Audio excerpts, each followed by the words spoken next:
26 წლის ასაკში წავედი მონასტერში და 4 წელი ვიცხოვრე იქ. რო ჩამოვედი და ვისწრე მოხდა. ელი შენი იმედი, რწმენა, ნდობა, ოცნება, გეგმა ეს ხელებში გიჟდა რჩება მარტო ნარკოტიკი. დავიჯერო მართლა მე ვარ ეს ერთი თვე ფხიზელი, მე 2 თვე, მე 3 თვე და 3 თვე ფხიზელი გავხდი რაღაცა მეთქი ვა თურმე შეიძლება ფხიზელი ყოფნა და ფხიზელი ცხოვრ უბრალოდ კი არ შეიძლება ძალიან მაგარია.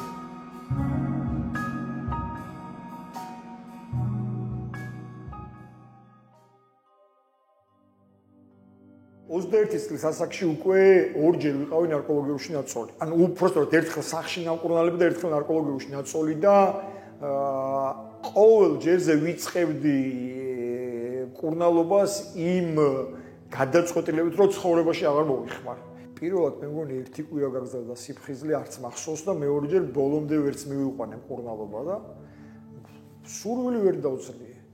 და მანდ მივხვდი რომ ესე იგი ეს რაღაცა უბრალოდ გართობა აღარ არის რა. აღარ არის გართობა, იმიტომ რომ ჩემი ასჯერ დადებული ფიცი, სიტყვა, პირობა რომ გავტეხე ერთხელ, ორჯერ, 3ჯერ, 8ჯერ და მაინც რომ მოვიხმარე, მივხვდი რომ ეს უბრალოდ გართობა აღარ არის რა. ანუ ჩემი ცხოვრების წესია.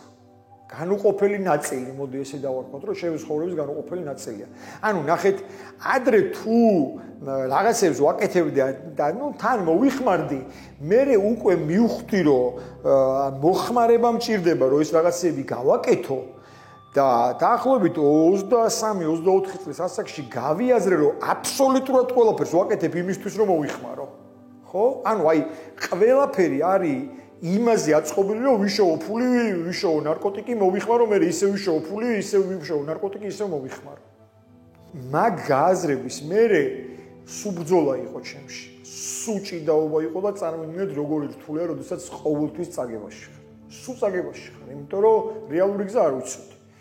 რა ვქენი და 26 წლის ასაკში წავედი მონასტერში და 4 წელი ვიცხოვრე იქ. რო ჩამოვედი და ვისწრე მოხმარ. 26 წლის ასაკში დავიწყე ამაზე ფიქრი, 26 წლის ასაკში უკვე აი ამხელა ნაბიჯი გადავდგი, მაგრამ რატო 41 წლის ვიყავი სიფხიზლე რეალურად რო შევინარჩუნე. ხო, ანუ 20 წელი ამ ჭიდაობაში რატო გავატარე? იმიტომ რომ მინდოდა, მაგრამ ვერ ვაგნებდი იმას, რაც საჭირო იყო. რატო? იმიტომ რომ შენ ეხა ერთი თვე უკვე არ გაგიკეთებია და რა გაფიქრებს მოხმარებაზე. ხვდებით, აი ამ კლიშეთი ვიცხოვრეთ, რომ შენ თუ მოხმარება მოგინდა 1 თვის მერე ან 3 თვის მერე, ცუდი კაცი ხარ, ან უნებისყოფო ხარ, ან არ ვიცი, დამნაშავე ხარ, ეგ აზრი როგორ გაგიჩნდა საერთოდ თავში, ეხა შენ ხო ამდენი იწვალე და ღამე პირობა დამიდია, რომ აი დამთავრდა ჩემთან, ოჯახის წევრებთან, არ ვიცი, დამიფიცია, ასე შემდეგ და დილით გამიღვიძია და ფეხები მიდის თვითონ და შენ თავს ვეუბნები, რომ ბიჭო, ხო თქვი, ხო დამპირდი, ხო დაიფიცე, ხო ისკენი, ესკენი და აი ამ ფიქრში ხარ და ფეხებს ვერ აჩინე, თვითონ მიდის იქ, ხო?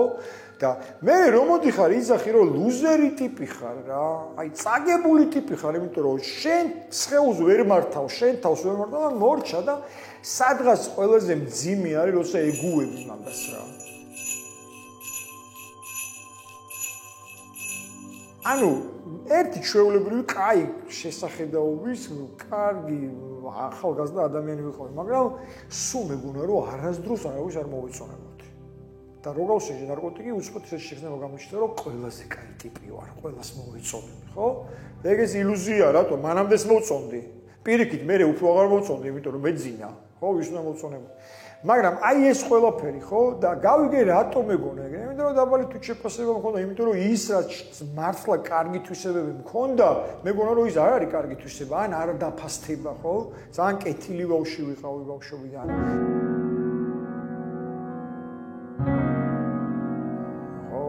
ყველას რაღაცა მიზნები გვაქვს, ოცნებები გვაქვს, ფერადი სამყაროა, პატარა ხარ რაღაცები და ნელ-ნელა რო ხვდები, რომ აი ქვიშა რო ხელებში ესე ქრება, ხო, რო აიღებ, აი ეგრე უყურებ და მთელი შენი იმედი, რწმენა, ნდობა, ოცნება, გეგმა ეს ხელებში ვაგიშ და გრჩება მარტო ნარკოტიკი. და შენი აი ესე უკან რო გაიხედები რა, გახედვის რო გეშინია და რო გაიხედები და აი თითქოს არ ვიცი რა შევადარო, აი ტრაქტორმა თითქოს გაიარა და დაანგრია ყველაფერი და ნანგრევებია დარჩენილი. მე მაგ ის ფაზა გავლილი, როდესაც ვიძახდი, რომ ერთი ადამიანი მაჩვენეთ, ვინც მართლა თავი დაანება და მეს დავანებებ. ერთი ადამიანი მანახეთ, ვინც თავი დაანება და ბედნიერია და მეს დავანებებ. ადამიანი, რომელიც არ არის დამოკიდებული, როგორ შეიძლება გაიგოს ის, რომ როდესაც ნარკოტიკის მოსაპოვებლად მიდიხარ ჩვენ დროს ოკუპირებულ ტერიტორიაზე დავდიოდით ხო ნარკოტიკების მოსაპოვებლად და უკანაგზაზე სროლა-სროლით მოგზდევენ რომ მოკლან, მანქანა წაგართვან, ფული წაგართვან, დაგაყაჩაღონ რაღაცა და სასწაულებრივად გადაურჩი ჩამოხვედი და წამალი გათავდა და უკან წახვედი. ამას ხო აი ეს რომ ადამიანს მოუყვე, გეტყვის რომ წადი რა საგიჟეში დაწექი. იმიტომ რომ ფსიქიკური აშლილობაა ხო რომ სიკვდილს სასწაულებრივად გადაურჩი და ხვალ ისევ იქ მიდიხარ და იმის ალბათობა რომ იგივე დაგემართოს ძალიან დიდია ხო ამას ხო ვიღაცას რომ მოუყვები ვერ გაიგებს და მე რომ ეგეთ რაღაცას მომიყვება მეთქვი ხო ჩვეულებრივი ამბავია იმიტომ რომ ბევრჯერ გავუკეთებია და ხო მესმის შენი ან ნახეთ ადამიანმა რომ ითხრას რომ მე ჩემ მორალურ საზღვრებს გადავაბიჭე რა არის მისი მორალური საზღვრები რომ ნარკოტიკი რომ მეშოვა სიტყვაზე ვიძახი ოჯახს საჭმლის ფული მოვაკელი ხო ვიღაცისთვის ეს იქნება არ ვიცი თითით საჩვენებელი ოჯახში არ შეუშვათ არ ვიცი გავრიყოთ იზოლაციაში და მე მესმის მისი ძალიან კარგად მესმის იმიტომ რომ მას ის სხვანაირად ვერ ხედავს, იმიტომ რომ მისთვის ცხოვრებაში პირველი არის ნარკოტიკი მოიხმარო და მერია ყველაფერი. ძირითად შემთხვევაში, ხო? და წარმოიდგინეთ, უცბად ხვდები სოციუმში, საიდანაც ყველა შენზე თითი შვერს და ყველა გრიყავს და უცბად სოციუმში ხვდები, რომელიც გეუბნება, რომ არ მაინტერესებს შენ წარსულში დასაკეთებდი. აი, არ მაინტერესებს, ჩემთვის დეგრადირებული არ ხარ. ადამიანი ხარ რომელსაც პრობლემა ქონდა მოდი ერთად გადავჭრათ შენი პრობლემა მორჩა სახში ხარ რა და მთელი ცხოვრება სახლს ეძებ სახში ბევრ ამას გულისხმობ ხო სახლი რა არის სახლი არის ჩემთვის ციხესიმაგრე სადაც ვიცი რომ შვიდად ვარ წყნარად ვარ და უსაფრთხოდ ვარ და მაგას დამოკიდებული ადამიანი რაც არ უნდა მელაპარაკოს ვერსად ვერ გწნობს და უცბად ხდება მაგ სოციუმშია რეზოა გოგობერიძე ესეთ ჩემი მეგობარი ძალიან მაგრამ მიყვარს იმიტომ რომ რავი მეხმარმა ვიძახი რომ ცხოვრება თავიდან მაჩუქა მაგ ადამიანმა ანუ ის დამეხმარა რომ ცხოვრება თავიდან ვერ მეპოვა და როდესაც რეზო ცდილობდა საქართველოში ამ 12 ნაბიჯის პროგრამის ჩამოტანას და ფუძნებას ჯგუფების გახსნას და ასე შემდეგ იკითხა რომ იყო თუ არა და გაიგო როდესაც იყო ეს ყველაფერი საქართველოში და ჩემთან იყო მოსული სტუმრად შინაურები იპოვა ახლობლები და ჩემთან მოვიდა სტუმრად და ძალიან არაფხიზელი დავხვდი არა ამ ქვეყნიური დავხვდი და რო არ მოგატყუოთ სასაცილოთ არ მეყო რეზომ რომ მითხარ რომ აი ესე ვაპირებ რაღაცები გულში მაგრამ ეცინებოდა რომ რაღაცას ღაპრებს ყვები მე გვცადე და არ გამომივიდა ისე ლუზერი ვარ და მაგის მერე გავიდა 3 თუ 4 წელი უმძიმეს მოხმარებაში ვიყავი და მოვხვდი ნარკოლოგიებში რომ მოვხვდი ვერ გეტყვით იმას რომ იმიტომ დავწექი რომ თავი დამენებებინა ბოლომდე უბრალოდ მინდოდა რომ ცოტა დოზა დამეკლო ვიღაცები კიდე ანუ იგივე манипуляცია ჩამეტარებინა რომ ისე ვიღაცებს თვალი აუხვიო და აი ერთ-ერთმა ნარკოლოგმა დაინახა რომ მართლა ვცდილობდი თან ანუ რა იყო იცით კი манипуляცია მქონდა ჩართული მაგრამ გულის სიღრმეში სადღაც რაღაც აი მე ამას ვიძახი ცოტა მისტიციზმში წავალ რა რაღაცით ღმერთი დებდა კაუჩს რა და სადღაც გულის სიღრმეში აი იქნებ მართლა არის შანსი იქნებ მაინც გავძრო იქნებ მართლა გადავაგდო აი ასაკმაც მომიცია გამოცდილებამაც მომიცია და უცბად ნარკოლოგმა მითხრა, რომ აი შეიძლება რეაბილიტაციაში გაგიშვაო რა, ესეთი საინტერესო რეაბილიტაციაო, 12 ნაბიჯი, ასე შემდეგ და შევიდა ეგრე მოხვდი რეაბილიტაციაში და რაც მოუყევი რა, სახლში მოხვდი. თან ძალიან გამიმართლა, მაგრამ ამას გამართლებას არ ვიძახი, იქაც რაღაცა ჩემთვის ღმერთმა იმუშავა, რომ თვითონ რეაბილიტაციაში რეზიდენტები დამხვდნენ ორი ადამიანი, ვისთანაც მოვიხმარდი და ერთი უკვე 2 თვე ფხიზელი იყო და მეორე 2 თვე ნახევარი და მაშინ ეს ჩემთვის იყო სასწაული, რომ ჩემნაირი ადამიანი 2 თვე ნახევარი ფხიზელი არ ვიცი, ნუ ზღაპარი მეგონა თან ჩუმად ვეკითხებოდი, კაი ხა მითხარი, ჩუმად გაქვთ ხო, ამოტანილი ჩუმად ყლაპავთ რაღაცებს და არა უფხიზლები ვართო და ერთ-ერთი კონსულტანტიც იყო ადამიანი, რომლის მოხმარების ისტორიაც ვიცოდი და ის საერთოდ წელიწადნახევრის ფხიზელი იყო და იქ მუშაობდა.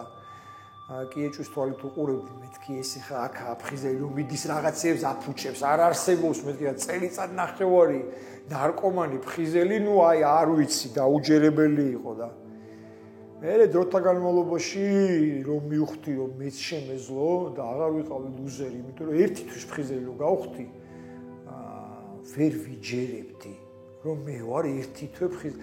ანუ კაი ერთ საიდუმლოს მოვიყვებით. სარკეში ვიხედებოდი ხშირად, რომ მართლა მე ვარ, დავიჯერო მართლა მე ვარ ეს ერთი თვე ფხიზელი, მე 2 თვე, მე 3 თვე და 3 თვე ფხიზელი რო გავხდი რაღაცა მეთქი, ვა, თურმე შეიძლება ფხიზელი ყოფნა.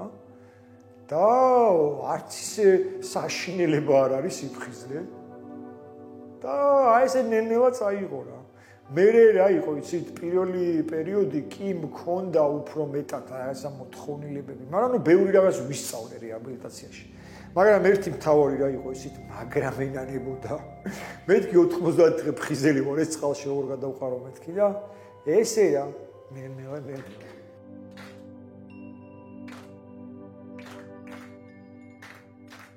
მთელი ცხოვრება მიჩვეული ვიყავით რას, რომ არ მოიხმარო. ყველა გვეჩხუბებოდა, რომ არ მოიხმარო, მაგრამ არავინ არ გვეუბნებოდა, როგორ არ მოიხმარო. და ეს არ გეუბნება არ მოიხმარო. ეს უბრალოდ თუ გინდა რომ არ მოიხმარო, მე გასწავლი როგორ არ მოიხმარო. და აი ეს ხიბლავს რა, რომ თის არავინ არ მიქნევს. მეცაც გეტყვით.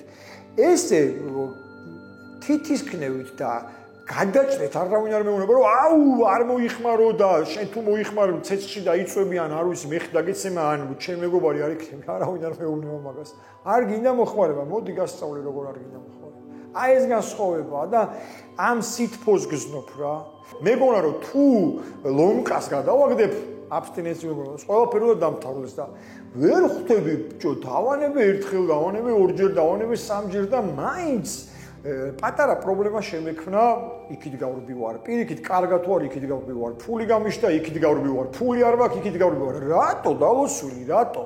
აი 22-23 წლის ასაკში მე და ჩემი მეგობარი ვიწექით ნარკოლოგიაში და რომ გამოვედით, ისევ რომ დავიწყეთ მოხმარება, იმან თავი მოიკლა.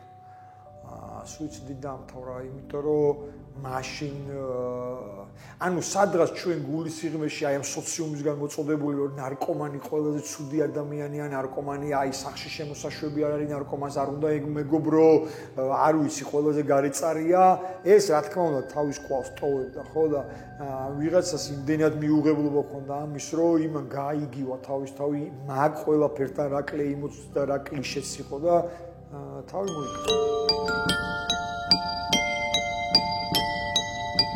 ამერიკაში და არა მარტო ამერიკაში, ისრაელშიც, ეს ორი ქვეყანა, სადაც ვიცი და უამრავ ევროპის ქვეყანაში ნარკოტიკების მომხმარებელს როცა დაიჭერენ, ალტერნატივა ისეთ რა აქვს. ან მკურნალებს, ან ციხეში ჩაჯდება.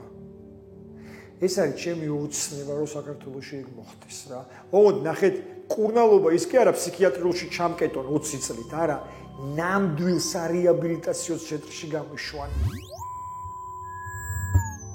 დაინახონ ადამიანებმა, რომ შანსი არის გამოჯანმრთელების ერთმა ადამიანმა, რომელიც ერკვევა დამოკიდებულებაში მისი პროფესიიდან გამომდინარე, თავის დროზე მითხრა ესეთი რაღაც, რომ შენ თუ ციხეში არ იჯდები, ანუ პენიტენციურ სისტემაში არ იქნები და სამავთყოფოში არ იწვევი და ისე თავისუფლად შეიძლება 24 საათი ფხიზელი დარჩეო, დავიჯერებ, რომ ამ ქვეყანაზე სასწაულები ხდებაო.